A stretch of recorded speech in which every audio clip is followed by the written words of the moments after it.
پاکستان میں سیاحتی سرگرمیوں کو فروغ دینے کے لیے وزیر برائے انسانی حقوق ڈاکٹر شیری مزاری نے برسلز میں پاکستان ٹورسٹ انفارمیشن سینٹر کا افتتاح کر دیا۔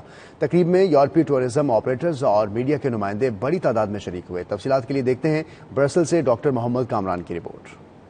وفاقی وزیر برائے انسانی حقوق ڈاکٹر شیری مزاری نے برسلز میں پاکستان کے ٹورسٹ انفارمیشن کارنر کا افتتاح کیا۔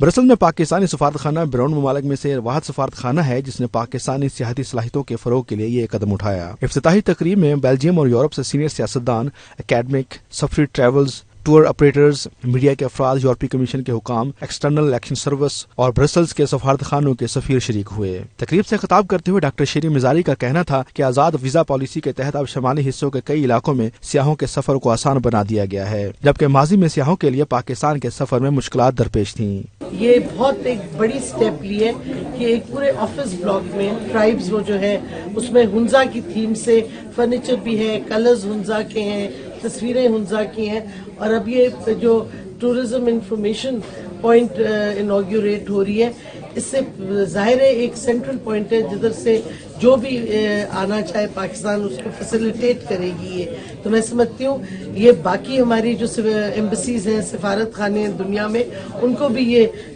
جو بیلجیم میں ہمارا سفارت خانہ ہے اس کی اگزامپل فالو کرنی چاہیے۔ وفاقی وزیر کا کہنا تھا کہ پاکستان میں امن و امان کی بہتر صورتحال کی بدولت ہم تعمیر و ترقی کی جانب بڑھ رہے ہیں اور پاکستان دنیا میں سیاحت کے لیے ایک محفوظ ملک تصور کیا جا رہا ہے۔ تقریب میں فوٹو جرنلسٹ بینمٹ سیمسنز نے اپنے دورہ پاکستان کی تصاویر پیش کی۔ وہ 6 بار ہنزا کا دورہ کر چکے ہیں۔ انہوں نے پاکستانیوں کے مہمان نوازی کی خصوصی تعریف کی۔ انفارمیشن کارنر میں کتابوں اور پمفلٹس کے ذریعے پاکستان کی سیاحت کو بھرپور انداز میں نمایاں کیا گیا۔ اس موقع پر مختلف دستاویزی فلموں کے ذریعے پاکستان میں سیاحت کے مختلف پہلوؤں اور غیر ملکی سیاحوں کے تاثرات بھی سکرین پر پیش کیے گئے۔